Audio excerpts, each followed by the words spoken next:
Hello there. In this lesson we're going to continue to look at a new construction. In previous lessons we have learnt how to use a protractor to draw an angle of a particular certain number of degrees. For example, draw an angle of 40 degrees. Then we looked at drawing a triangle when we've been given the three measurements of the sides, and we learnt that we refer to that with the abbreviation SSS. S standing for that we were given a measurement of a side. So 3 side lengths we've been given. Hence side, side, side, SSS. In this lesson, we're going to look at what happens when we're given 2 side lengths and 1 angle.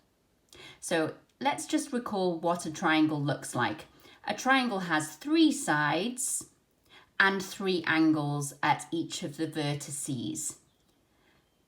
All of these constructions have one thing in common. In order for us to be able to create them, we're told 3 pieces of information.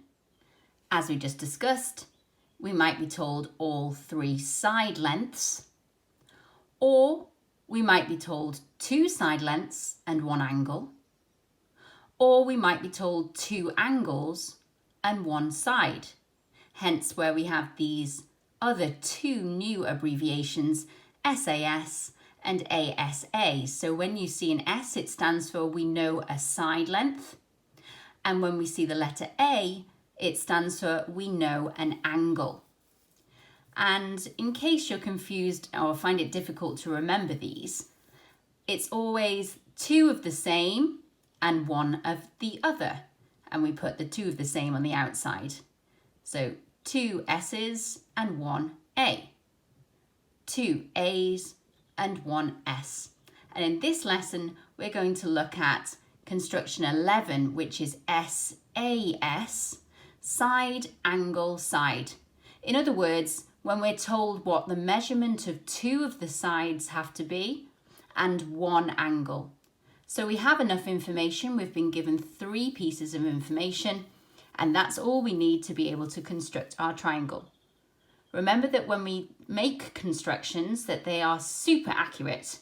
So we need our math sets, we need sharp pencils, and we never rub out our construction line workings. Okay, so let's see how we are going to construct a triangle when we know 2 of the sides, not 3, but we have been given 1 angle. Well, like with all constructions, we will start off with a rough sketch. This particular question is asking us to construct a triangle EDF. So that means we have the 3 vertices labelled as E, D and F, the points at which the sides meet. And having the measurement of ED equal 10 centimetres, remember that these 2 lines mean the distance between or the measure of and whatever is inside. So we've got the distance between the point E and D, which refers to the side of the triangle between E and D measuring 10 centimetres. We've got the measurement between E and F measuring 7 centimetres. And then we have the angle, there's the symbolic notation for an angle, DEF, so following the path from D to E to F. So it's going to be sitting at E. It's always the middle letter where the angle actually sits at, and that needs to measure 40 degrees. Drawing a sketch will really help us to know what this is going to look like. Like we did with our SSS triangle, the last construction we learnt about, we use the longest side measurement that we've been given as the base or the bottom of our triangle. So in this case, it's the side from E to D, because that's 10 centimetres, which is greater than 7 centimetres. We're going to fill out all the information that we've been given in the question on our sketch. Remember, a sketch does not have to be accurate, so you don't have to use your compass or protractor. It's just to give you an idea to help you know what to do when you are performing your actual construction. So here we have E to D, and that has to be 10 centimetres. We know that E to F has to be 7 centimetres, and that the angle that sits at E is 40 degrees. So that's what we know, and then we will have to figure out what this measurement is later on. So once we've done our sketch, we have an idea of what our end result should look like. So we're going to make sure that we have our compass, our pencil, and our straight edge. Let's get started drawing the baseline, which is the line segment. Remember, these square brackets mean endpoints. So an endpoint at E and D, a measurement of 10 centimeters. So we would have to use our ruler to do this. Remember that if you've got squares in your copy, to make sure that you actually use the lines in your book so it's nice and neat. We make sure that we label all points and any measurements that were given in the question. So now we're going to use our protractor to construct the angle that we were given and making sure that we put it at the right place. And our sketch helps us to remember that it needs to go at the point E. So we're going to be placing our compass, the center mark of our compass on E, and then measuring off 40 degrees. Compass lined up, making sure the baseline of the compass is exactly on top of the baseline of our triangle. We then see which 0 it is crossing, and it's crossing the inside scale of this protractor. So using those inner numbers, we count up from 0 till we get 40 and place a small dot then outside the protractor. We can then take this away and we can draw a line going through. Now it's really important here that we don't stop at that point. We continue our line going nice and high, and this is our construction line, which the examiner will be looking for to prove that we have constructed it in this method. So lastly, we have one line segment that still needs to be drawn, and that's 7 centimeters. So like we did with our construction number 9, we are going to use our compass to determine where our final vertex F will be. We're going to set the compass width to 7 centimeters, which is the measurement of our final side length, the final third piece of information that we were given. So we're going to use our straight edge, which is our ruler, and we're going to make sure then that the point of the needle and the point of our pencil are the distance of our second side length, which is 7 centimeters. So making sure exactly and comfortably when you let go, it's going to be still 7 centimeters. And that means that wherever we place the point of the needle and we sweep around, we could do an entire circle or an arc, it's always going to be a distance of 7 centimeters. So that means that we are now going to create this side EF. So we know that we have to place our point on E because it's E up to the end of 7 centimeters. So in other words, where our pencil line will naturally make its arc after placing the point on E and sweeping across.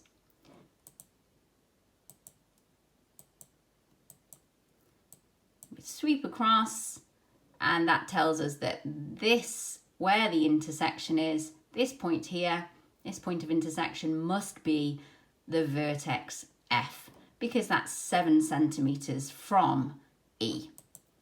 So all that's left to do now is to label that point and then connect F and D together.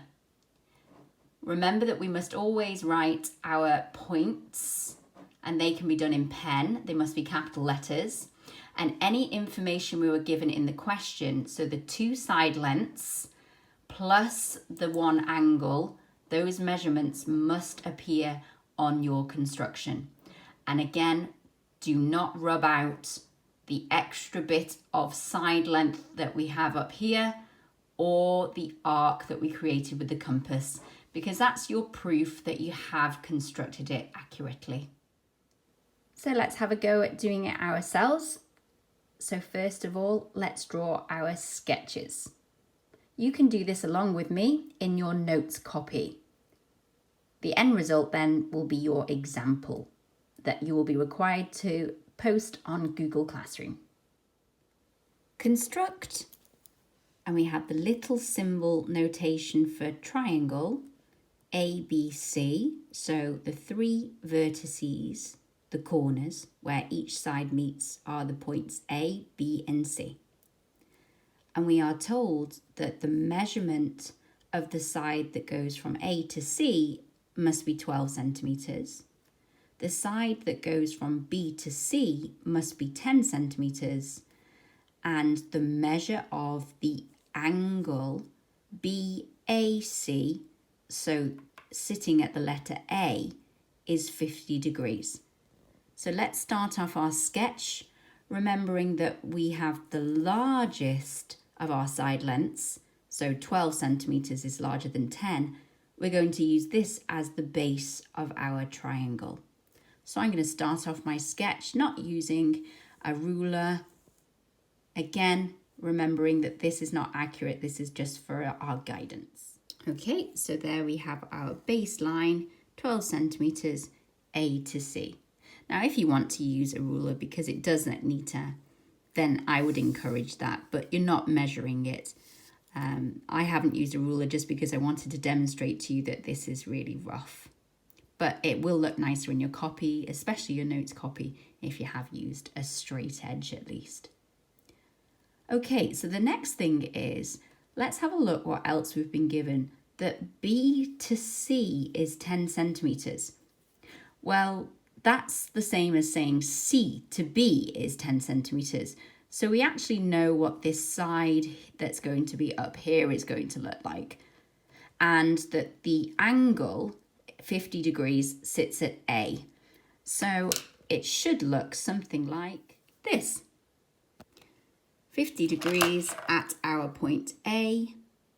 And it's this side length that we know that we have to have 10 centimetres. Okay, let's get started with the actual construction then. So I'm going to make sure that my pencil is extremely sharp, and I'm going to start by constructing my baseline A to C. So I'm going to have to use my ruler then, because we do actually need to create 12 centimetres line segment. Now, using my sketch, I can see that from that baseline, it's going to go up the rest of the triangle. So I'm going to make sure that I leave enough room, especially as we know that this is 10 centimetres. So although it's at an angle, so it's not going to need 10 centimetres vertically, but we're still going to need a sufficient amount of space. And it's important that in your notes copy that you really do have a nice larger diagram, because it's much more accurate when it's large and it's easier to look on when you're revising. So let's go ahead and create AC. Okay, so as you can see, this line segment is exactly 12 centimetres. I've been really accurate, and having the pencil nice and sharp means that we're not going to have extra millimetres than we should have.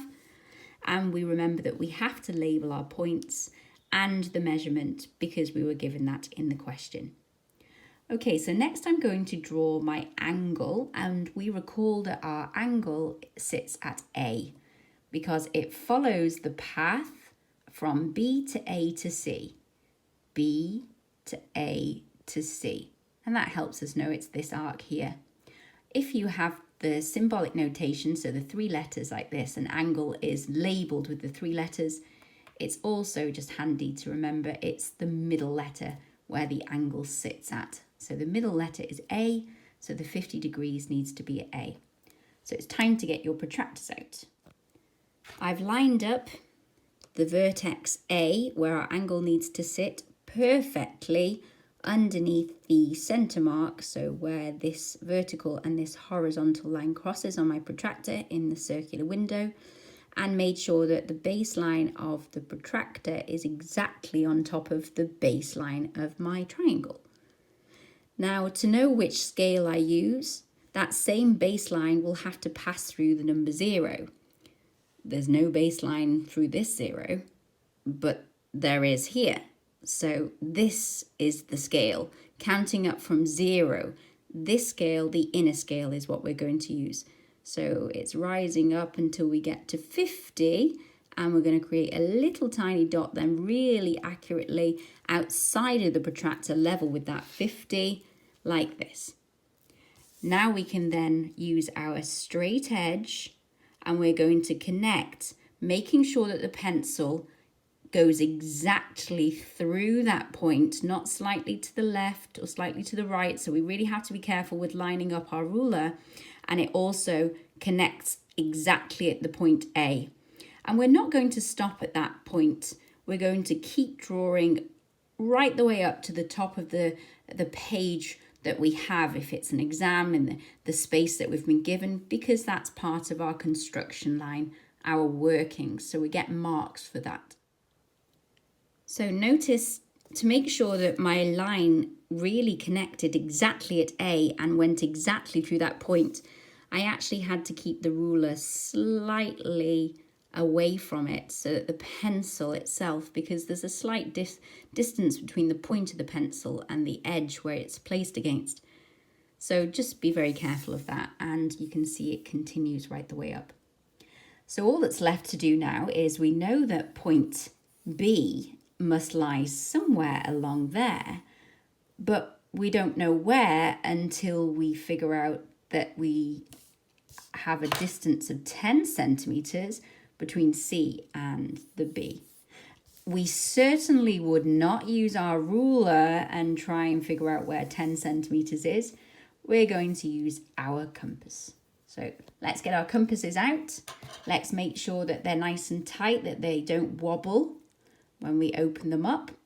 And we're going to have to open them up at our second, our smaller side length, so 10 centimetres. So you need to make sure that the tip of your needle point and the tip of your pencil is exactly 10 centimetres apart. So as you can see, there's exactly 10 centimetres there between the pencil and the needle point. So it's time then to place our point. Now remember, it's C to B or B to C. So this third side, this side that measures 10 centimetres, not this side. So that helps us to know we're not going to place the point on A, not like the example that we looked at previously on the computer screen.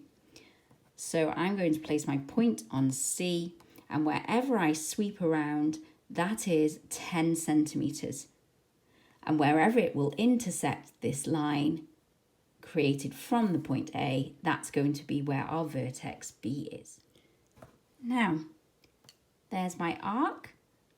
That's every single part of that arc is 10 centimetres distance from C, and you will see that it crosses that construction line at this point here, and that must be our point, our third vertex, and we're going to make sure that we really neatly use a nice dot, not too big, and label our point B. So lastly, now we just need to connect that and with our C again very accurately, so it's not slightly to the side, nice and neat always. And we will have to label the 50 degrees here and the measurement 10 centimetres. So there we have it. All three pieces of information that were given to us in the question appear on our construction. All 3 points are labelled, and we have our arc and our extra little bit of side length as well. One last thing before you go, just for a bit of fun. What did the 0 say to the number 8? Nice belt! Thanks for listening. See you in the next class.